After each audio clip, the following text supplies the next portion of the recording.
Bienvenidos a Historias Contadas. Pueden llamarme Kizuna.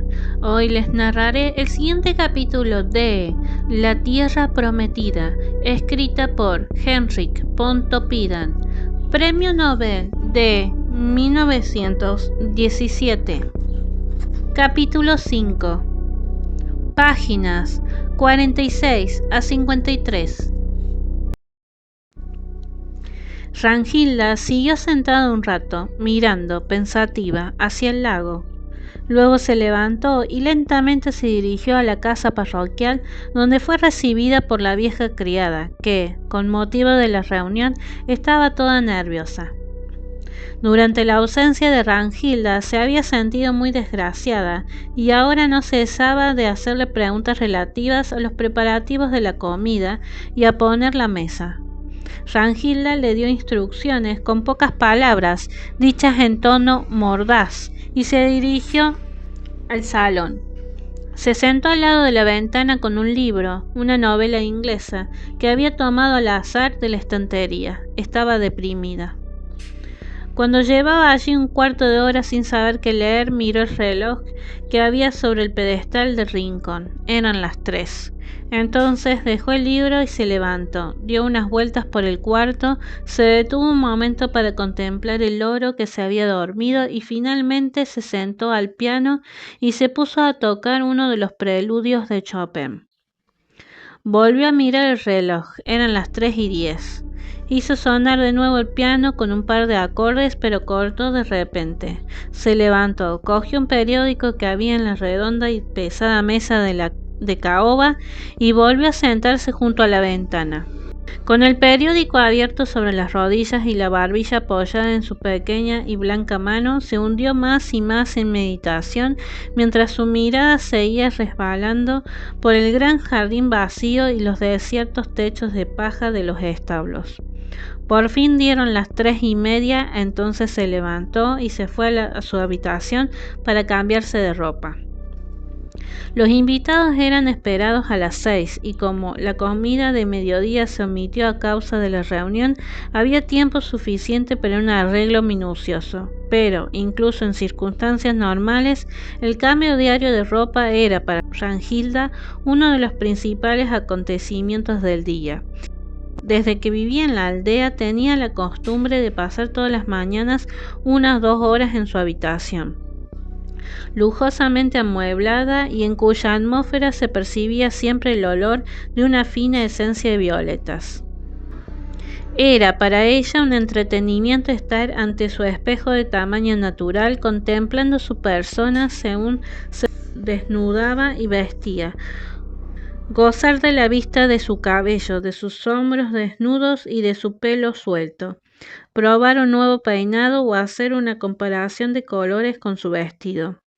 No porque esto satisfiese su vanidad ni tampoco por un brillo sin objeto. ¿A quién había de preocuparse por deslumbrar en aquel desierto? Sino porque estas horas la consolaban de la falta de vida y de mundo de los cuales estaba excluida.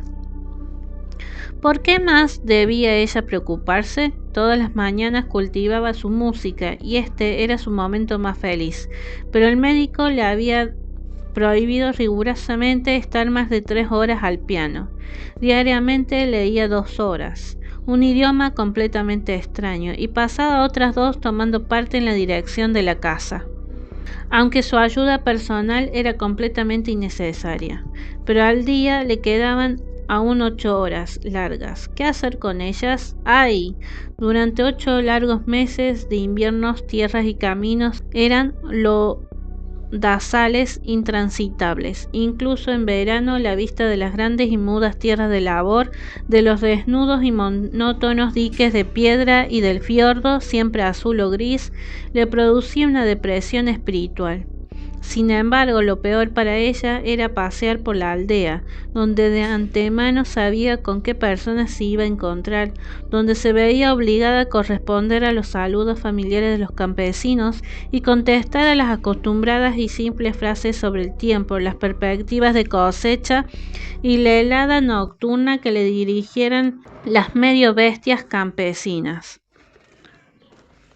Por este motivo solía limitar sus paseos a un solo sendero que, desde el jardín de la casa parroquial, conducía a las colinas de la orilla del mar. Allí, hacia la puesta de sol, hacía un breve ejercicio, hasta que las voces de un grupo de campesinos que regresaban a sus hogares o el aire caliente de una tierra abonada le hacían volver a casa.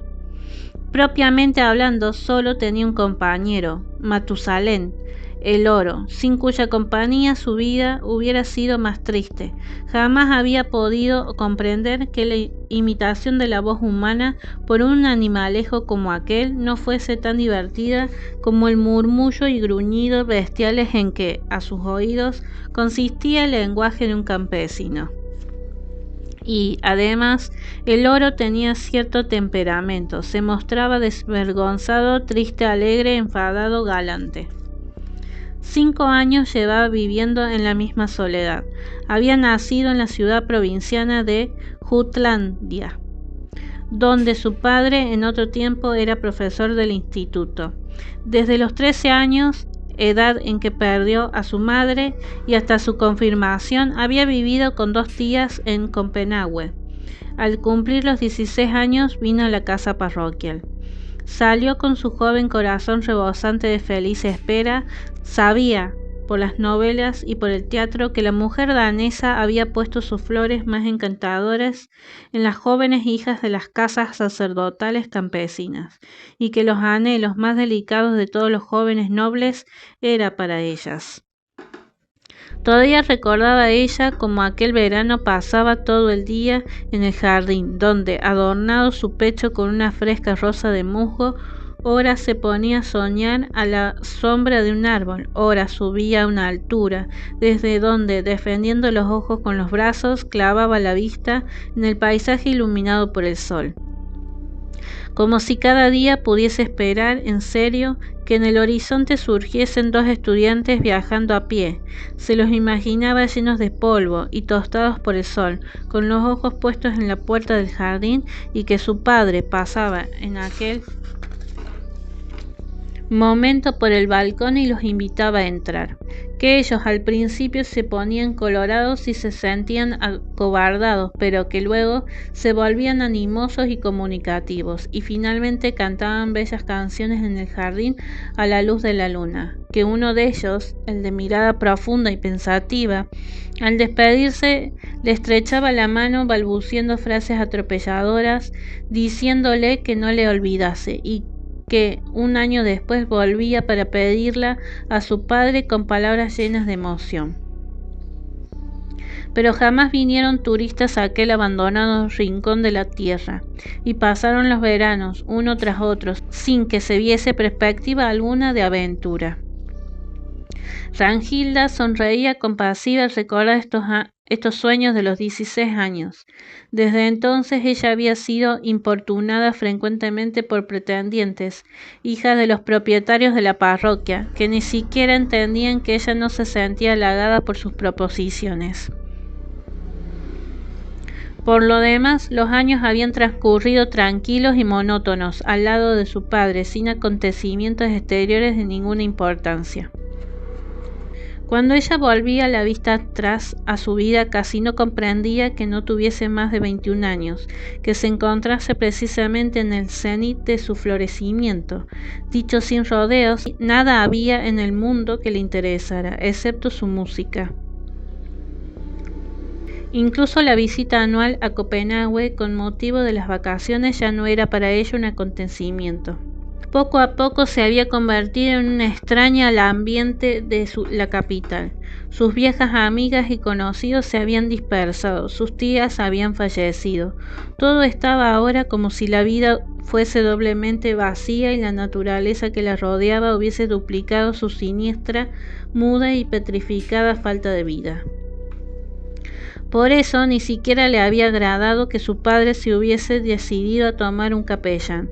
Ella deseaba que no la perturbasen en la existencia de sonámbula en que poco a poco había encontrado descanso. Cuando observó, además, ya antes de la venida del capellán, que la gente le unía con ella sin más, sus sentimientos hacia él no se suavizaron de antemano. pero a medida que fue viendo que el nuevo compañero de morada solo deseaba vivir en el mismo aislamiento que ella, comenzó a interesarle. Le gustaba hablar con él y como Manuel tenía una creciente necesidad de alguien con quien hablar y a quien confiarse, se desarrolló poco a poco y casi sin que ellos mismos lo notasen una comunicación natural, de camaradas casi, que despertó la atención y la meditación de Tonnesen. Sin embargo, cuando el párroco, a la vista de aquella actitud, hacía planes futuros para la joven pareja, edificaba sobre una base falsa. Ciertamente estaba Rangilda muy lejos de ser una naturaleza fría, como podían hacer pensar su aspecto y su actitud. Si te está gustando la historia, no te olvides de suscribirte, activar la campanita, dejar un like y un comentario. Gracias por prestar atención. Continuamos con el audiolibro. Por el contrario, había heredado el carácter apasionado y despierto y la sangre caliente de su padre, pero precisamente por esto era para ella el capellán demasiado etéreo. Además, ella se sentía superior a él y se irritaba siempre cuando, como esta mañana, a causa del aburrimiento, se había despojado demasiado de su dignidad ante él. Respecto a Manuel, sus sueños futuros estaban tan por encima de la cabeza de la consciente joven que ni por un momento estuvo jamás ella en ellos. Manuel había salido por un portillo que había en la parte más lejana del jardín parroquial. Se encontraba en la parte más alta de la parroquia, en el lugar denominado Colina del Cura, desde cuya cima se veían muchas millas de tierra. Por doquiera, verdes campos de centeno que brillaban al sol sobre la oscura tierra de labor. Sobre musgos y charcas ondulaban ligeras brumas, humeaban zanjas y marjales.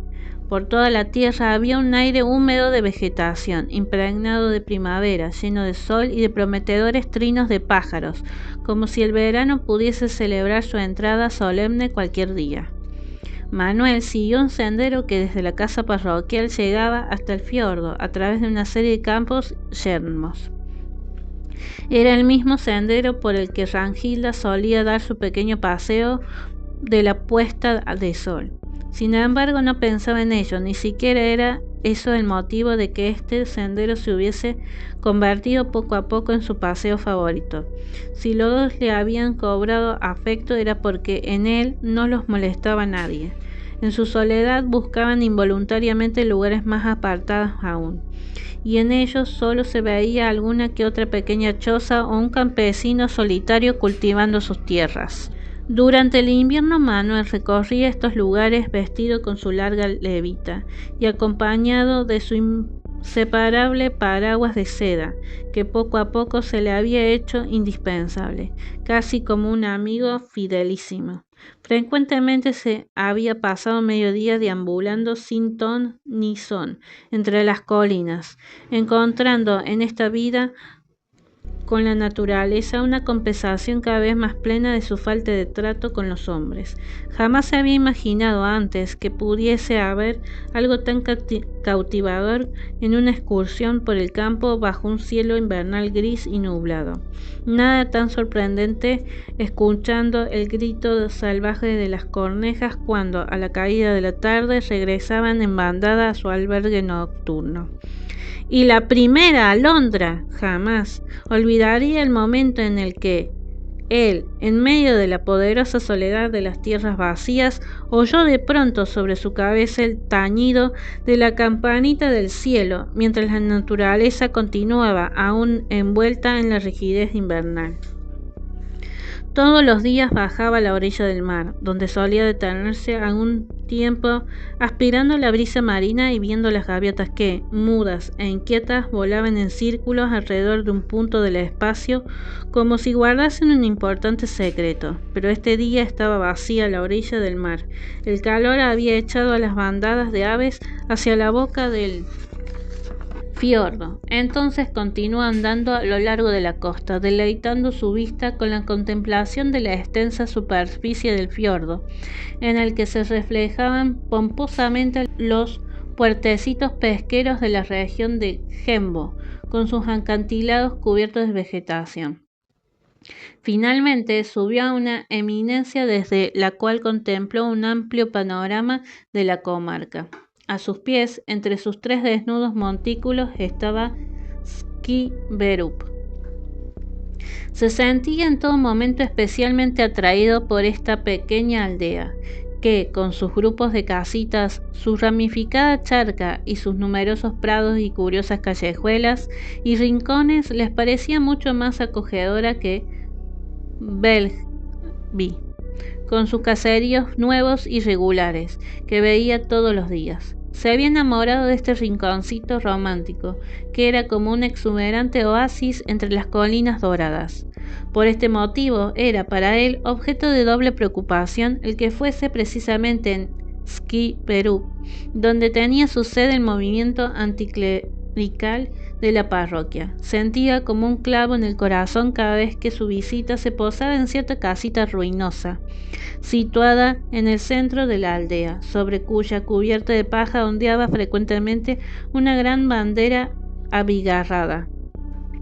Sabía que aquella casera, el centro, desde el cual el tejedor Hansen, hombre de mala fama, dirigía su porfiada lucha contra Tonnesen y últimamente contra su capellán. Prefería dejar caer su mirada sobre la parte occidental de la aldea, sobre un pequeño sitio con una serie de casas encaladas de amarillo y un huerto con cerca de ramas. Era el caserío a donde había ido en trineo en el invierno para prestar los auxilios espirituales a la hija del dueño, que se había puesto enferma. Desde entonces había pensado muchas veces en aquella tarde y en los desconocidos entre los cuales, en circunstancias tan especiales, había ido a ejercer su actividad sacerdotal. Muchas veces había deseado renovar su visita a aquella casa y preguntar qué tal iba la joven, pero aún no había podido vencer su timidez e intentar un acercamiento personal a esta parte de la población después que ésta, casi a raíz de su primer sermón, había adoptado respecto a él una clara actitud hostil. Pero este día parecía que el sol y el aire de la primavera le habían infundido nuevo valor. Se dijo a sí mismo que no podía seguir viviendo de aquella manera, que había de llegar necesariamente a una decisión. Tenía que definirse. Y se decidió por un último intento serio de romper la oposición que se había levantado contra él y ganarse con el amor de la comprensión de estos hombres y a través de ella llegar a sus corazones. Era la primera vez que Manuel se presentaba en Skibberup sin traje sacerdotal. Esta circunstancia llamó poderosamente la atención en la aldea, cuyos habitantes, por ser domingo y por haber llegado la primavera, estaban todos fuera de sus casas. Incluso los viejos decrépitos habían abandonado su rincón al lado de la chimenea para calentarse al sol a la puerta de casa. Los adultos y sus mujeres estaban de faena en sus huertos. Pero no fueron muchos los hombres y mujeres que saludaron al joven pastor, aunque todos le miraron y le siguieron con los ojos según iba por las calles. A la puerta de una casa baja había un hombre en mangas de camisa con un niño en brazos. Era el gigante Quitanieves, de barba espesa, que aquel invierno le había dirigido unas sinceras palabras de bienvenida cuando se dirigía a la casa de la enferma. Pero ahora se limitó a tocarse ligeramente el sombrero y como de pronto el niño se echase a llorar, le dijo, riendo y en voz alta, de modo que Manuel no pudo por menos de oírle: «No te asustes, cielo, si es nuestro reverendo». Manuel, que había apretado el paso al cruzar la aldea, no respiró tranquilo hasta llegar a la casa de Anders Jorgen y trasponer la puerta, bajo cuyo dintel seguía todavía dando vueltas alrededor de la cuerda el farol que había visto la primera vez. Se detuvo y miró a su alrededor. No vio a nadie. Dirigiéndose entonces a la baja vivienda, penetró en la antesala y llamó a la puerta de derecha a izquierda. Nadie le respondió. Tras un momento de reflexión, abrió y entró en el cuarto de estar, cuyos curiosos y seculares muebles ya habían llamado su atención aquella tarde de invierno. No había un alma en la estancia. Tampoco de las habitaciones inmediatas llegaba el menor ruido, excepto el pesado tic-tac del reloj del cuarto contiguo al que había ocupado la enferma. Empezó a sentirse indeciso, se puso a llamar a varias puertas que conducían al interior de la morada, pero en ninguna obtuvo contestación. La casa parecía abandonada. Permaneció un momento en el centro del cuarto, dejando vagar su mirada por él. Reconoció la sólida mesa de roble, los bancos de debajo de las ventanas, los lienzos de pared pintados de verde, el cuadro Villegeron de patas delgadas y retorcidas, el oscuro piso de barro, cubierto de arena, la rueca y la cortina de alcoba a listas azules, que estaba en un rincón. En un bazar junto al techo había una fila de platos de estaño, mientras colgadas de la pared sobre un viejo sillón que estaba junto a la estufa aparecían una cruz de paja y dos telas encuadradas que llevaban la fecha de 1798. Todo indicaba un escrupuloso sentido del orden y de la limpieza. En aquella pequeña habitación campesina llena de sol había una comodidad sencilla y dominguera que le dejó completamente fascinado. Involuntariamente comparó esta dulce simplicidad con el bullente lujo de su propia casa, con el exceso de muebles y adornos de las modernas casas de la ciudad. Segunda pausa en Historias Contadas. Muchas gracias por estar prestando atención a este audiolibro. Por favor, no te olvides de suscribirte, dejar un comentario y activar la campanita para más notificaciones. Continuemos con la siguiente parte del audiolibro. Alfombras, tapices y cortinones orientales, muebles y figuritas de París, y pensó: cuán insensatamente juegan los hombres con su propia dicha, cómo se apegan a lo malo, que difícilmente conservan lo noble y lo bello. En la columna que había entre las ventanas vio un grupo de figuras labradas en madera que representaban a personajes conocidos, además de otros dos, desconocidos para Manuel. En el centro había un grupo mayor en el que estaban Federico VII, rodeado de sus ministros en el momento de firmar la ley agraria. Manuel recordó haber visto ese mismo grupo en la habitación de su difunta madre, sintiéndose profundamente impresionado al encontrarse al cabo de tantos años con él en aquellas circunstancias. De pronto oyó pasos fuera. De un postigo de los establos salió una joven con un cántaro de leche encima del hombro, seguida del mozo de pelo blanco que aquella tarde de invierno había sido su cochero. La joven, con ropa de domingo, llevaba un vestido color cereza, guarnecido en pecho y brazos con cordoncillos negros formando volutas. Llevaba la falda recogida por delante en la cintura y ceñida su cabeza con un brillante pañuelo anudado bajo la barbilla, lo cual daba a sus redondas mejillas un aspecto más fresco y lleno. Alrededor de uno de los cántaros de leche hacía la joroba un gato de patas blancas, cuya inquieta atención estaba repartida entre la joven y dos gatitos que el mozo llevaba en sus brazos. Al llegar a la mitad del patio, saltó de repente a una piedra hueca que había delante de una perrera vacía, donde evidentemente se le echaba su ración de leche. Pero, como la joven continuase pensativa su camino sin acordarse de ello, saltó de nuevo el animal hacia ella y se puso a rozarle con la pata el borde del vestido.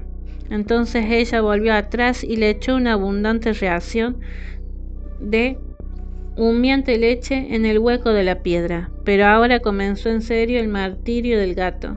En lugar de soltar a los gatitos, los cogió el mozo en sus manos y riéndose los levantó sobre la furia de la madre, la cual ahora trataba de subir por sus piedras. Ahora se volvía con cara inocente hacia la joven, como si estuviese acostumbrada a buscar su protección. La joven intercedió por la pobre bestia, pero el mozo no quiso soltar su presa y siguió dando vueltas por el patio con la gata maullando tras él. Manuel había estado contemplando en silencio la escena desde el cuarto de estar. Su mirada descansaba especialmente en la pensativa joven, en la que reconoció al instante a la hija de la casa.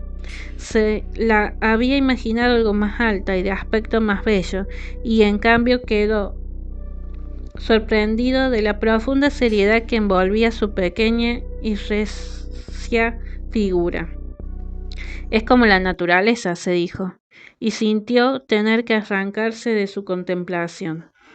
Sin embargo, como el mozo siguiese jugando, juzgó que no debía tardar en mostrar su presencia. Volvió a la puerta por la que había entrado y salió al empedrado que había a la entrada de la antesala.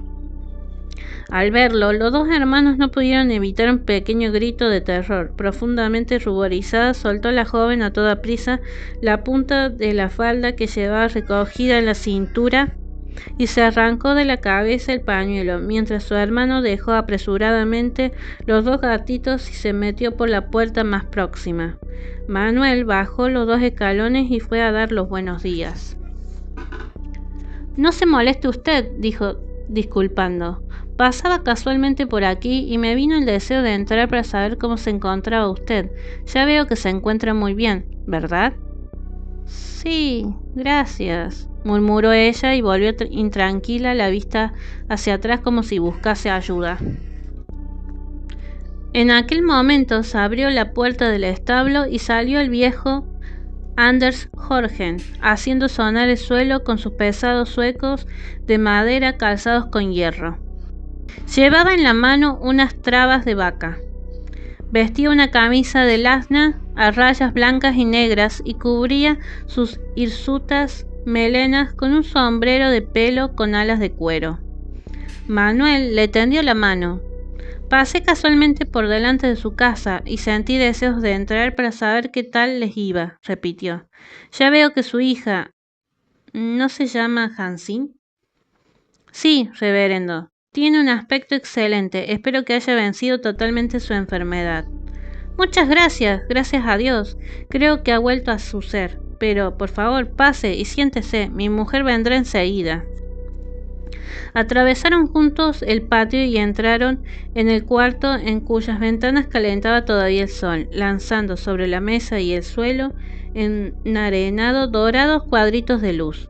Anders Jorgen, que se había quitado los zuecos de madera en la antesala, ofreció asiento a Manuel en el viejo sillón que había junto a la chimenea, mientras él se acomodaba en el borde de una maciza silla de madera. Involuntariamente juntó las manos sobre las rodillas, con la palma vuelta hacia arriba como solía hacer los domingos durante la predicación, y en esta postura, reflejando en su cara nerviosismo y tensión, tenía el oído atento a todo ruido procedente del patio, con la esperanza claramente expresada de que llegase su mujer. Manuel se sentía cada vez más a gusto en aquella pequeña y acogedora morada campesina. Enseguida había encontrado tema de conversación en el tiempo de primavera, y con una facilidad que a él mismo le sorprendió, habló de la alegría y del agradecimiento que el campesino sobre todo tenía que sentir al ver cómo el Señor bendecía su trabajo. No se había fijado siquiera en la intranquila distracción de Anders Jorgen, pero en cambio a lo largo de la conversación miraba frecuentemente a Hansín, que entre tanto había entrado en el cuarto con labor de mano y se había sentado en el banco, debajo de la ventana más alejada de Manuel. El sol iluminaba su pequeña y fuerte figura, poniendo un brillo cálido sobre sus trenzas oscuras. Había completado su vestido con un pañuelo ancho, hecho a ganchillo, que le caía en puntas sobre los hombros. Se había alisado el pelo con agua, recogiéndolo en la nuca como un rodete.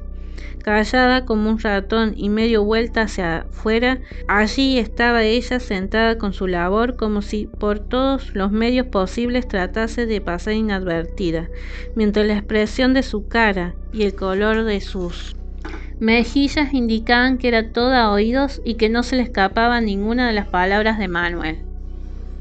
Manuel no pensó que su mirada se posaba a veces en ella sin embarazo alguno. Por otra parte, estaba completamente lleno de alegría por tener al fin un pequeño círculo de oyentes amigos, y poco a poco olvidó todo apuro.